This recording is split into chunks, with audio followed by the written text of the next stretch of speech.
Despite the long lines and the order books at shipyards, and with the potential for natural gas and new oil platforms in the Gulf, and also the need to renew aging fleet of container ships, we all know that invariably what's going to happen to our order numbers once we get past this surge in shipbuilding that we're currently seeing today. That is the nature of the industry. The interest of the refining industry to find a way to waive or weaken the Jones Act is a significant risk. The relative strength of maritime versus the relative strength of refining, when you think about the size of the industry, the asset base, the political asset base, the size of trade associations that represent one industry versus the other, we're the small guys here.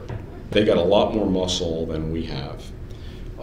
And they appear to be serious about trying to do something in terms of Jones Act waivers. If you had crude oil exports, you would have to eliminate the Jones Act, as otherwise your East Coast refining system would be put at just such an enormous competitive disadvantage.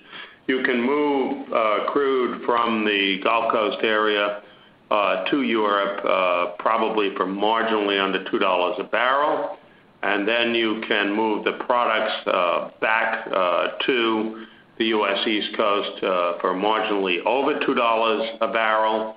On the other hand, if you wanted a Jones Act tanker today to move crude oil up to the U.S. East Coast, you'd have $6 to $7 a barrel. But we've been thrown these curveballs by badly written and badly researched Wall Street Journal articles saying that the U.S. can export crude tomorrow. I think that you're looking at the Jones Act market that can be strong for another 5 years at least.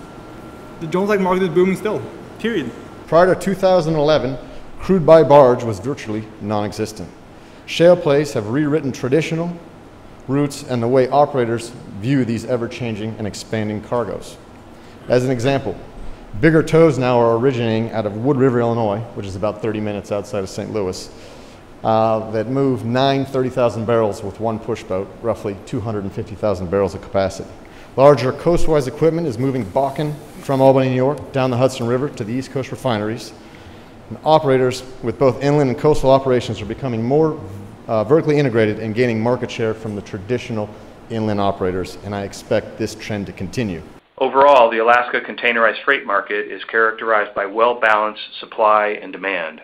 The economy is solid, showing long-term steady growth, and Horizon's Alaska fleet operates at high utilization levels. We decided to go forward with LNG, and as you know, for those who have spent any time looking at the LNG conversions and opportunities, the benefits from an environmental perspective, and I say this every time I'm asked, our decision with going with LNG was one based on environmental requirements. It wasn't a cost decision. It was a decision based on the impact to the environment.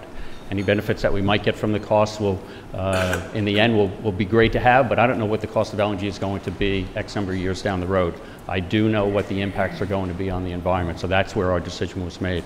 Within the U.S. Gulf, we are forecasting the market will be difficult during Q4, especially for those vessels in the spot market.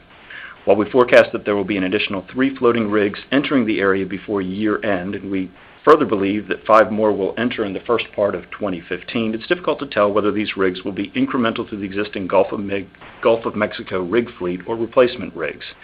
We will be monitoring the existing fleet closely, but it increasingly looks as if these rigs will be replacing the existing rigs. Along with the multi-year extension that we have signed earlier this year with Mosaic, the extension of our contract with TICA, once finalized, will establish a firm long-term platform from which to aggressively pursue additional business in the Jones Act dry bulk space.